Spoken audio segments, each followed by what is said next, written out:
Hello students, कैसे चल रही है आप लोगों की तैयारी? फाइनल एग्जामिनेशन बहुत बच्चों का चलना स्टार्ट हो गया होगा और बहुत बच्चों का बस आने ही वाला है। तो एक एक क्लास 7 से लेके क्लास 10 तक का एक एक क्लास का एक एक चैप्टर्स का इंपॉर्टेंट क्वेश्चंस प्लस बेसिक्स मैं आप लोगों के लिए हर दिन वीडियो लेके आ रहा हूं और जिससे आप लोगों को बहुत ज्यादा हेल्प मिलेगा। आप लोग ज्यादा से ज्यादा नंबर ऑब्टेन कर पाओगे, इसलिए पूरी वीडियो में बने रहिएगा। एक एक चैप्टर्स जो है मैं आप लोगों को बताने वाला हूं। आज का सेशन हम लोगों का क्लास 8 का रहेगा, एक्सपोनेंट्स एंड पावर। क्लास 8 के लिए है, तो पूरी वीडियो क्लास 8 के विद्यार्थी देखें। और आज इसमें हम बेसिक्स के साथ साथ एनसीईआरटी के सम्स को करने वाले हैं। तो स्वागत है आप सबों का विनायका क्लासेस में, और मैं हूं आपका चंदन। और ज्यादा देर नहीं करते हुए शुरू करते हैं। तो एक्सपोनेंट्स एंड पावर की अगर बेसिक्स की बात करें तो सबसे पहले मैं बता दूं, मान लीजिए कि यहां पे ए है और ये बी है। तो ये ए क्या है?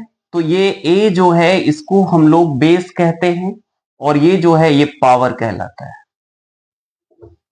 ठीक है, ये पावर कहलाता है, ये बेस कहलाता है। अभी मैं बेसिक्स बता रहा हूं, ये बेसिक्स समझे बिना आप क्वेश्चन सॉल्व नहीं कर पाएंगे, इसलिए जो है इस बेसिक्स को बहुत ही केयरफुली समझिए। तो ये पावर कहलाता है, ये बेस कहलाता है। चलिए जैसे एग्जांपल ले लेते हैं। अगर 2 पे पावर मैंने 3 लिख दिया, तो ये जो 3 है ये पावर है, और ये जो 2 है ये बेस है। ठीक है, अच्छा इसका अर्थ क्या होता है? अगर 2 पे पावर 3 लिख दिए तो इसका अर्थ होता है 2 3 टाइम्स मल्टीप्लाई हो रहा है। बहुत बच्चे लोग क्या करते हैं कि 2 जो है उसको 2 इंटू 3 कर देते हैं। नहीं, आपको 2 को उतनी बार लिखनी है जितना पावर है उतना टाइम्स लिखना है। ठीक है, क्लियर हो गया? ये हमेशा याद रखना है।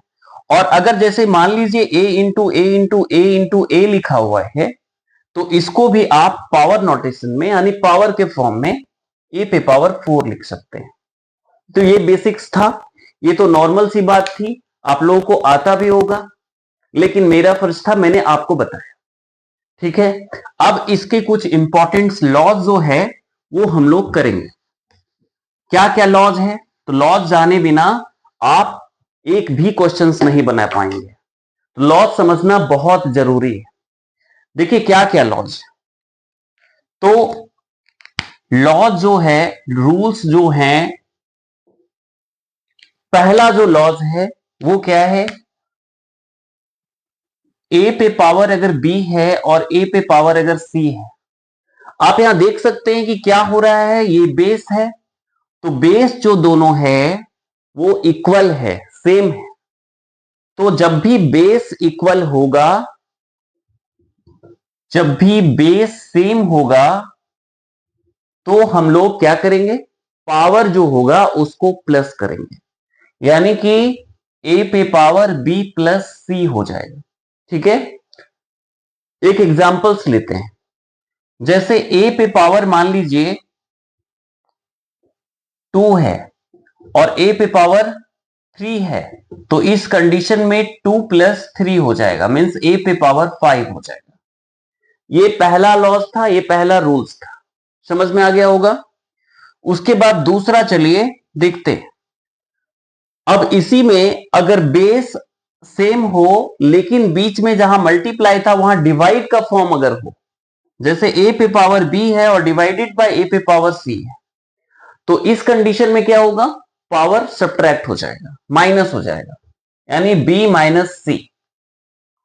तो ये लॉज हैं, ये लॉज जरूर आप लोग कॉपी में नोट डाउन कर लीजिएगा, ताकि आप लोग कभी इसको भूलें ना और हमेशा जो है दिमाग में रहे, क्योंकि ये रहेगा तभी एक्सपोनेंट्स एंड पावर आप बना पाओगे। तो ये हो गया, ये क्लियर समझ गए। चलिए इसका भी एक एग्जांपल्स ले लेते हैं। ए पे पावर मान लीजिए 2 है, डिवाइडेड बाय ए पे पावर 5 है, तो इस कंडीशन में a पे पावर 2 माइनस 5 होगा, यानी a पे पावर माइनस 3 होगा। तो ये दूसरा लॉस था, बहुत ही इंपॉर्टेंट लॉस। अब इसके बाद जो है थर्ड में हम लोग चलते हैं। तीसरा जो लॉज है वो क्या है, तो थर्ड नंबर में अगर मान लीजिए a पे पावर b है और इनटू b पे पावर b है। अब आप यहां पे देखिए क्या है, यहां पे बेस दोनों का अलग है, बेस अलग है बट पावर क्या है, सेम है। तो बेस अलग हो और पावर सेम हो तो क्या करेंगे, तो बेस को आपस में कर देंगे मल्टीप्लाई और जो पावर होगा उसको हम कॉमन ले लेंगे। ठीक है, समझ में आ गया होगा। तो इस तरीके से जैसे मान लीजिए कि 2 पे पावर 3 है और यहां पे 3 पे पावर 4 है, सॉरी 3 पे पावर मान लीजिए 3 है। तो आप यहां पे देख सकते हैं कि ये जो है बेस एक अलग है बट पावर सेम है। तो इस कंडीशन में 2 इंटू 3 हो गया और ये 3 कॉमन ले लिए। ठीक है, तो अब आ गया 6 पे पावर 3। अब इसको फाइनल आंसर लाने के लिए आपको 6 को 3 टाइम्स मल्टीप्लाई करके सॉल्व कर देना है। तो ये नेक्स्ट लॉस था। उसके बाद जो फोर्थ नंबर का लॉज है, फोर्थ नंबर का जो लॉज है वो है, अगर मान लीजिए a के ऊपर पावर b है और इसके ऊपर भी अगर कोई पावर हो तो इस कंडीशन में क्या करेंगे, इस कंडीशन में पावर मल्टीप्लाई होगा, इस कंडीशन में पावर मल्टीप्लाई होगा। यानी सपोज मान लीजिए कि 2 पे पावर 6 है और इसके ऊपर पावर 3 है, तो इस कंडीशन में 6 इंटू 3 होगा, मीन्स 2 पे पावर 18 होगा। तो ये लॉस थे। उसके बाद नेक्स्ट क्वेश्चन में चलते हैं। अगला क्वेश्चन, अगला जो लॉज हमारा है, तो अगला जो लॉज है उसमें क्या ध्यान रखना है कि अगर मान लीजिए a पे पावर नेगेटिव, मतलब अगर कोई भी पावर नेगेटिव होगा तो उसको रेसिप्रोकल में बदलेंगे तो वो पॉजिटिव हो जाएगा, मतलब साइन बदल जाएगा, चेंज हो जाएगा। अगर पॉजिटिव रहेगा तो नेगेटिव हो जाएगा, नेगेटिव रहेगा तो पॉजिटिव हो जाएगा। जैसे यहां नेगेटिव है, इसको रेसिप्रोकल में चेंज करेंगे तो a पे पावर b पॉजिटिव हो गया। ठीक है, तीसरी जो इंपॉर्टेंट, नेक्स्ट जो इंपॉर्टेंट चीज है कि आप एक बात जान लीजिए कि किसी भी चीज का अगर पावर 0 होगा तो ऑलवेज उसका वैल्यू होगा 1। क्या होगा, 1 होगा। तो ये कुछ इंपॉर्टेंट लॉज थे और इन लॉज का प्रयोग जो है आप जब क्वेश्चन सॉल्व करेंगे तो हर जगह पढ़ने वाला है। तो चलिए अब हम लोग क्वेश्चन सॉल्व करते हैं। ये सारे लॉज जो है अपने कॉपी में लिख लीजिएगा और एक नई कॉपी बना लीजिएगा, उसमें आपका ये सारा इंपॉर्टेंट जो है आपका रिवीजन होता जाएगा और अभी से एग्जामिनेशन तक लगभग मैं पूरे चैप्टर्स का, सारे चैप्टर्स का रिवीजन करवा दूंगा। तो चलिए क्वेश्चंस में चलते हैं। तो बच्चों देखो, सबसे पहला जो क्वेश्चन है एनसीईआरटी का, उसको मैंने ले लिया।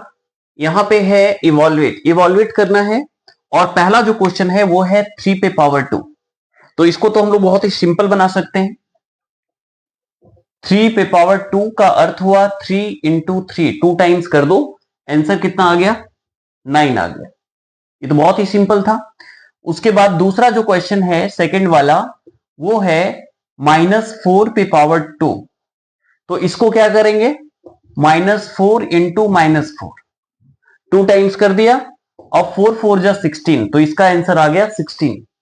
ठीक है, थर्ड नंबर का जो क्वेश्चन है वो है 1/2 पावर -5। तो इसको सॉल्व करने के लिए हम लोग क्या करेंगे, पहले इसको रेसिप्रोकल में बदलेंगे तो क्या होगा, पावर पॉजिटिव हो जाएगा। मैंने अभी अभी बताया है जब मैं लॉज बता रहा था, तो क्योंकि मैं बताया था रेसिप्रोकल में चेंज करने से जो है साइन बदल जाता है पावर वाला। तो यहां पे क्या होगा, 2 ऊपर चला जाएगा और तो पावर हो जाएगा 5, means 2 into 2 into 2 into 2 into 2, 2 2 जा 4, 4 2 जा 8, 8 2 जा 16, 16 2 जा 32। तो आंसर आ गया 32। उसी तरीके से अब चलते हैं दूसरे क्वेश्चन में। अभी देखना लॉज का कैसे यूज होता है। तो क्वेश्चन है -4 पे पावर 5 डिवाइडेड बाय -4 पे पावर 8, मुझे इसका वैल्यू निकालना है। ठीक है, तो यहां पे देखो ये दोनों का बेस इक्वल है, बीच में डिवाइड का साइन है तो पावर क्या होगा, माइनस होगा, सब्ट्रैक्ट होगा। तो -4 पावर हो जाएगा 5 - 8, इसका अर्थ हुआ कि -4 पे पावर हुआ कितना, तो -3। ठीक है, अब इसको हमको क्या करना है, पावर को पॉजिटिव करना है। तो पॉजिटिव करेंगे तो 1 हो जाएगा, ऊपर चला जाएगा, और 4 नीचे चला आएगा, और पावर हो जाएगा 3। अब इसको 3 टाइम्स मल्टीप्लाई करेंगे तो हो जाएगा -1/4 इंटू -1/4 इंटू -1/4। तो आप देख लो 1 1 1 मल्टीप्लाई हुआ, तो और यहां 4 4 16 64 हो गया, यानी -1/64। तो इस तरीके से बहुत ही इजीली बना सकते हो। ठीक है, उसके बाद का जो क्वेश्चन सेकंड वाला है वो है 1/2 पावर 3 और पावर 2। मीन्स यहां पे क्या होगा, मैंने बताया था कि अगर इसके ऊपर भी पावर हो तो पावर मल्टीप्लाई हो जाता है, तो हो जाएगा 2 पे पावर 3 इंटू 2, मीन्स 1/2 पे पावर 6। अब इसको सॉल्व अगर करेंगे तो हो जाएगा 1/2 इंटू 2 इंटू 2 इंटू 2 6 बार। ठीक है, अब इसको मल्टीप्लाई करेंगे, 2 2 जा 4, 4 2 जा 8, 8 2 जा 16, 16 2 जा 32 और 6, मीन्स इसका आंसर आ गया 1/64। तो इस तरीके से ये भी क्वेश्चन हमारा बन गया। नेक्स्ट क्वेश्चन में चलते हैं।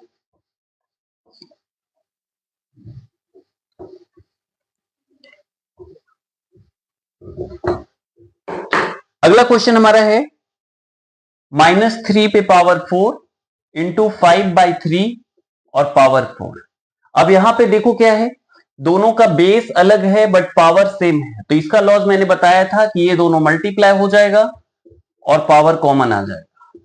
तो यहां से 3 3 कट गए, -5 पे पावर 4 आ गया, तो -5 इंटू -5 इंटू -5 इंटू -5, 5 5 जा 25, 25 को 5 से मल्टीप्लाई करने से 125 होगा, और इसको करोगे तो 6 मीन्स 625 इसका उत्तर आ गया। बहुत ही आसान है, लॉस दिमाग में रहेगा तो बहुत ही आसानी से बना लोगे। अगला क्वेश्चन में चलते हैं 4 नंबर में। तो इसमें है 3 पे पावर -7 डिवाइडेड बाय 3 पे पावर -10 और इंटू 3 पे पावर -5। तो यहां पे क्या होगा, पावर जो है माइनस होगा, मैंने बताया था डिवाइड में, बेस दोनों का सेम है। तो 3 -7 और ये -10 इंटू 3 पे पावर -5। तो अब यहां पे आ गया -7 प्लस 10 इंटू 3 पे पावर -5। तो अब यहां पे इसको सॉल्व कर लेते हैं। 3 पे पावर अब यहां पे बचा 10 में 7 गया 3, और इधर 3 पे पावर -5।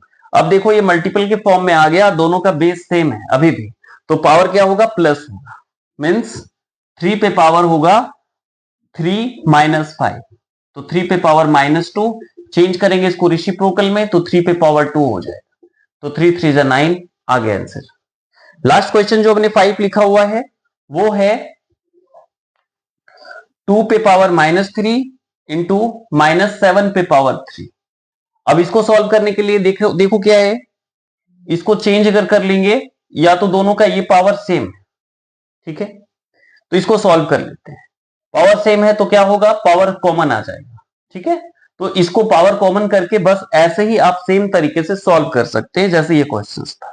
तो ये पहला एक्सरसाइज क्लियर हो गया होगा, समझ में आ गया होगा। तो इसके दूसरे एक्सरसाइज एनसीईआरटी का मैं नेक्स्ट वीडियो में लेके आऊंगा। तो आज के लिए इतना ही, फिर मिलते हैं हम लोग अपने नेक्स्ट वीडियो में।